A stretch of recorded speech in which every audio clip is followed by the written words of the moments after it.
Paul, it's a pleasure meeting you again. Always nice to see you. Thank you. Good. Very much. Tell me what makes you come back and start a symposium and a continuum session. I know you have a burning desire for teaching. What brings you back after such a long time being absent? Hiatus. Well, actually a couple different things. Number one is in the last couple of years, I've done very limited speaking engagements. I see that. And the reason really being is that I wanted to organize the material that I had, the new material that I had, in a proper fashion in order to make it concise and deliverable to students. Right. And I saw a really disappointing thing to me about a lot of the levels of education that are being taught to doctors for their continuing education, and then bringing this back to their practices. And it's disturbing, to be honest with you, that people will go take a course. A lot of the instructors of these courses, what are their credentials? Do they actually even do these types of procedures? And I really think that to be efficient with an educational process, you have to understand what you're teaching, you have to practice what you're teaching, and you have to be a resource center for your students. Because the biggest issue is not to do something one time, it's what happens when the one time it doesn't work that way. And with 40% of my practice being revision work, I'm seeing more and more complications, more and more patients that are being put through procedures that shouldn't even be being done. And I think there's a real false sense of security that's out here with a lot of these courses. And I think that's unfortunate for the doctors doing the procedures and trying to learn how to do it the right way. Are you basically concentrating on the new graduates that are coming out? Are you focusing on the continued education for experienced doctors? Or are there any areas of dentistry that motivates you more where the help is needed? Yes. Ideally, selfishly to me, I would like to, for lack of a better way to say this, get a doctor at the very beginning of their educational treat. Because if I can do that, I can save them thousands and thousands of dollars in fees they would spend from an education standpoint. I can get them to learn very concisely the types of procedures that we do and we teach. It could shave years off their educational experience. And really, the kind of information I teach, by being one of these guys that does this every day of the week, multiple times a day, I'm going to give you the information, the clinician, that they can literally take back the next day and start going. This is not going to be, our level 1 or 2 or 3 courses are all built off of the previous one. It's not going to be confusion like, well, one level, we're going to teach you sinuses. And then the next level, we're going to teach you block grafts. But there's no tying together of it. I used to do a lot of lecturing for a large educational consortium that would teach all of these different continuums over 8 or 10 levels. But there was no organization, there was no tying it together. So the doctor on the other end of the thing may know how to do PRP, and he may know how to do a sinus lift, but he has no idea how this all works together.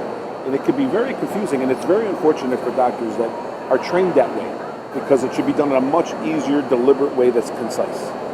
And the bigger problem is now what I see, and I'm not perfect. I have complications and issues like everybody does, but in an environment that we're in, where everybody's an expert, regardless of what your experience level is, it's unfortunate that this is going on. Is there any part of the country you want to concentrate? Do you have a region in mind where you think that there is a niche for your type of courses to fit in? We have a country where there has been a lot of institute in the past. There still are few struggling to make it happen. Where do you think you are going with this? Okay. Well, I was born, raised, reared, and educated in Chicago. I had a stint of time in Minneapolis, but I'm Chicago. I have 4 offices in Chicago, and our institute and our courses are going to be in Chicago. So this is the middle of the country. It's the Midwest. There is no other educational center in the Midwest that is anything close to what will be, I like to say, that in the world, to be honest with you. But in the Midwest, there is no other educational center like the Implant Learning Center. There's not. So I don't want people to have to leave the Midwest if they don't want to leave the Midwest. Okay?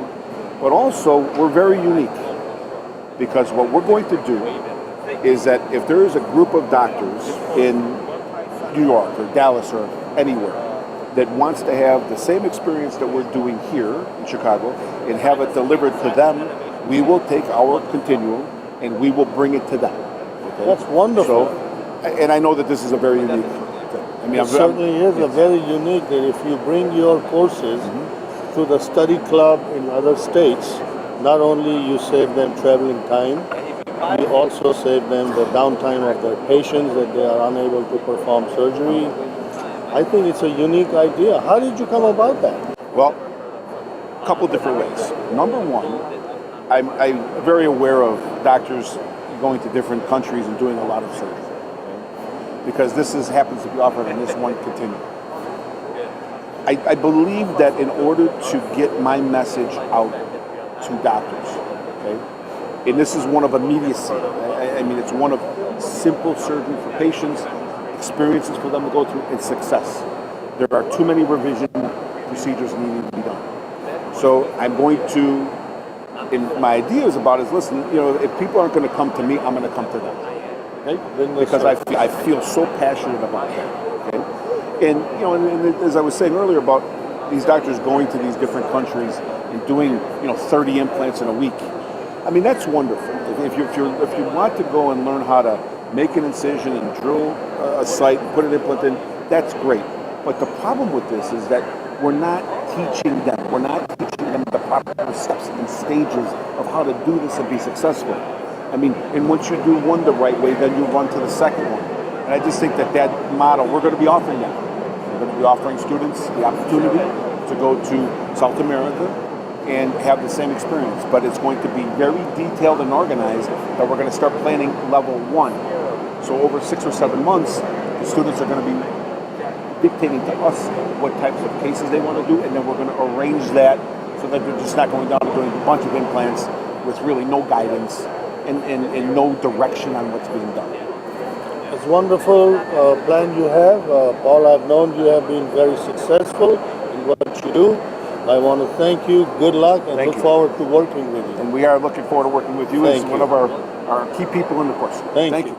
For further information, please contact Dr. Paul Petrungaro. He'll be more than happy to fill you in with all the details necessary you need to sign up for a dynamic course here in Chicago. Thank you.